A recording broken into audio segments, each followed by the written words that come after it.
there is not one, maybe 2 or 3 hard drives of just vlogs of me, just because I've traveled, I've done so many different projects. I'm like, man, I gotta show people what I'm doing. Welcome to this episode of Think Like a Producer. Today, we're going to talk about what to do with all this content that you're filming. And this is a common pain point because I think what is so popular is to show the production side, to show the fancy camera, to show the fancy mics, to show, your whole setup and what you're doing. But then camera's cut and now you're just sitting with a bunch of footage. What now? So I want to quickly go over some of the things we've talked about in other episodes. There's really about 3 stages to this. There's the pre-production and the planning, the actual production, the filming, and then the post-production with the editing. And all of this helps you kind of take off of that big weight of what to do with the content. In the very beginning, when you're planning, when you're scheduling with the producer, you're going over where's this content going to go? What is it for? And then you can actually go, maybe we're going to do 4 hours of content that we're going to break down into 8 episodes, 8-part series, 8-part, however you decide, but it's going to give you a plan. Then you actually film. And just like us today in the studio, things change, or things kind of go the way that they go, and you take those notes during production. I'm so sorry, but guys, we're real. I left the headphones in the shot. We're showing you the real deal. In the production piece, things might change, right? You thought you were going to say it one way and it turned out to be something different. That's the value of having a producer in the room with you or someone else in the room with you to support you through the ongoing evolution of what your content becomes when the camera's actually rolling. And then the post-production side of cutting these things together, working with a good editor who's efficient, who understands your story and brand, or who's new and who's learning to understand your story and brand. And then being able to set aside where each piece is going for social media clips, for main YouTube channel clips. Maybe these are a couple things that are trending on TikTok, and here's some clips we can kind of throw in there to support us. So there's different stages to an actual project, right? And so knowing those stages, going back, maybe listening to some of those episodes where we break it down a little bit more, it's going to help you not feel so overwhelmed about all the content that you're going to be recording. Because I will tell you, Christine, there is not one, maybe 2 or 3 hard drives of just vlogs of me, just because I've traveled, I've done so many different projects. I'm like, man, I gotta show people what I'm doing. But, I just kind of in the moment, it's a spur of the moment thing, whatever. And then, I go back to the job that I'm paid for and do my actual job and deliver for the client. So it's not like, this is definitely not us judging you or saying this is what you guys are doing. We're creators at heart too. Christine has her own podcast, Worthful Project. And I think it's great to actually be in the seats of the people that we're consulting and know what it feels like to create content and it might just disappear on a hard drive because I didn't think about how I was going to cut it, when it was going to go up, when it's going to be relevant to my audience and to the people around me. So trust me, you're not alone in this. And so that's why we want to help you not just record this content, but get it out to the people so they can actually learn and see, and your story can be out there. That Christine? Was so beautiful. Okay, so I'm going to just wrap up the episode, this part of it, before we cut to our guest, to briefly help you understand the actual work that goes into post-production. That's the term we've referenced on the show before in season 2, probably in season 1, but this is how it actually looks. So when people hire my company, for example, which is a production house, they're hiring a producer to actually project manage is probably the easiest way to explain it. And that's the person who's like going between the editor and you to make sure that every edit and every piece that got shot gets edited the way it was intended, to make sure everything got proofed, everything's spelled correctly, the graphics look right. God, the grammar, Tiff and I have done. Christine helps me with that so much. I mean, I don't even know how many videos we've worked on together, and I'm like spell checking, and there's a lot that goes into video editing, and we're not trying to leave out audio here. The same process happens if you're doing audio only productions, but because we're in the studio today, we're just talking a little bit more about video. Obviously, you can come here and record just audio, but what happens after you shoot and do a session is then the producer goes through all the footage, makes all the timestamps, sends those to the editor with the notes. Hey, here's the clip that we finalized and chose between the 3 different takes we did. And now we need you to go in and cut from here to here, make sure you get this on the graphics, make sure this is the call to action at the end. This is for this segment, so we need it to be different than that segment. All of that project management, which is time consuming and can be overwhelming, which is why it often just gets left alone and never edited. That's what a producer does. And then the editor obviously is doing the actual edits, whether it's audio or video or both. And then the producer is really the go-between. So if you've never worked with a producer and you've just worked straight with a video shooter or an editor, you might know what I'm talking about.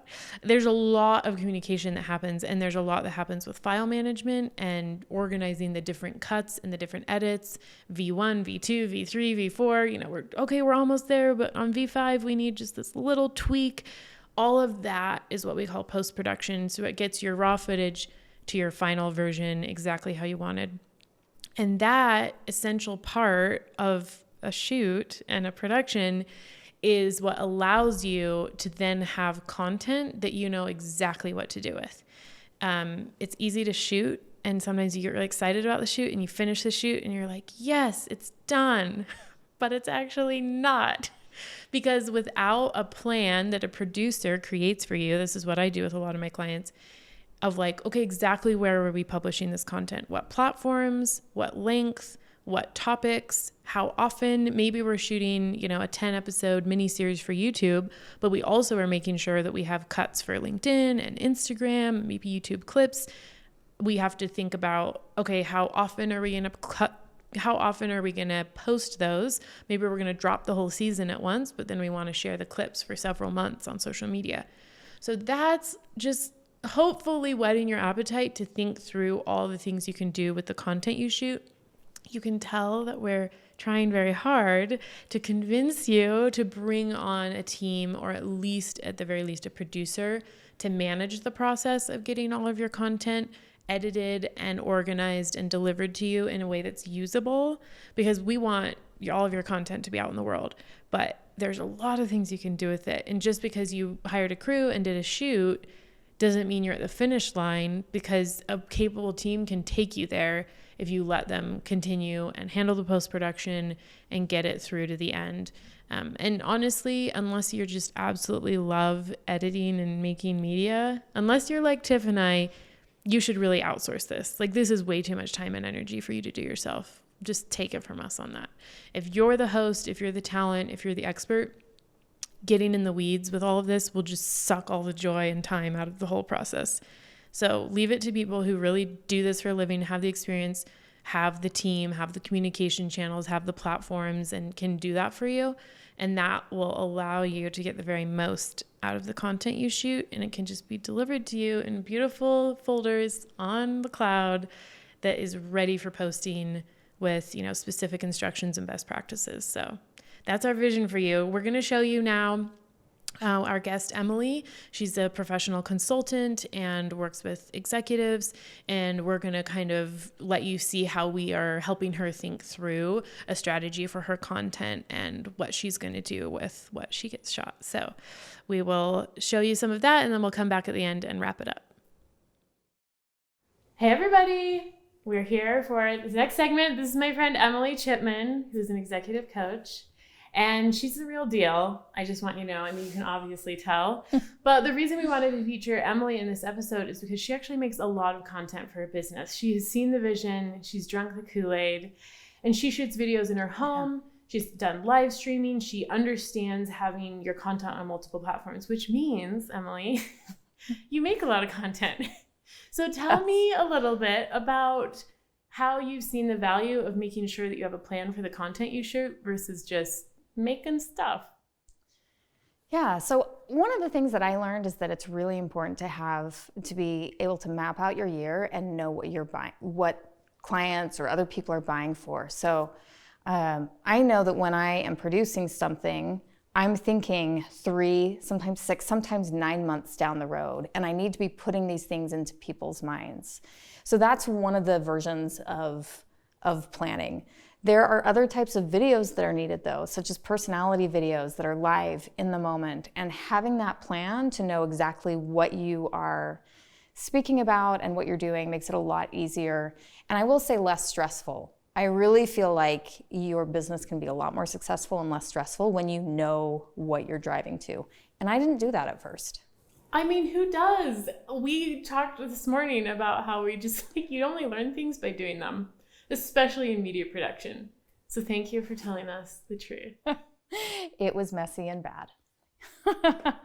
I will be really candid and say I was not great at video or media production. I understood that I had classes that I was developing, and so obviously there's a lot of media that's produced for that. Then you have things, the media that would talk about the courses. But the reality is I needed people to come in and teach me, like this podcast, that there are lots of reasons and ways that you need to use it. So one of the things I did is I took a class from a place called Inspired Living that introduced me to 5 different types of content videos. And that was so helpful because I'd never thought of it, of having to have something like a positioning video or personality videos versus videos that really show and highlight your expertise. As part of that, one of the things that this woman talked about is the importance of using lots of platforms. For example, YouTube, one of the best resources because it's one of the most commonly used search engines, but people very rarely use it. And so I think having made a lot of mistakes and then having invested in some of these resources that could help me, I have become a real fan, and that's actually what I'm in the process of developing and putting in place, is having video that can go on YouTube, but you can cut it up and splice it and use little parts of it and put it on LinkedIn, or you can put it on Instagram.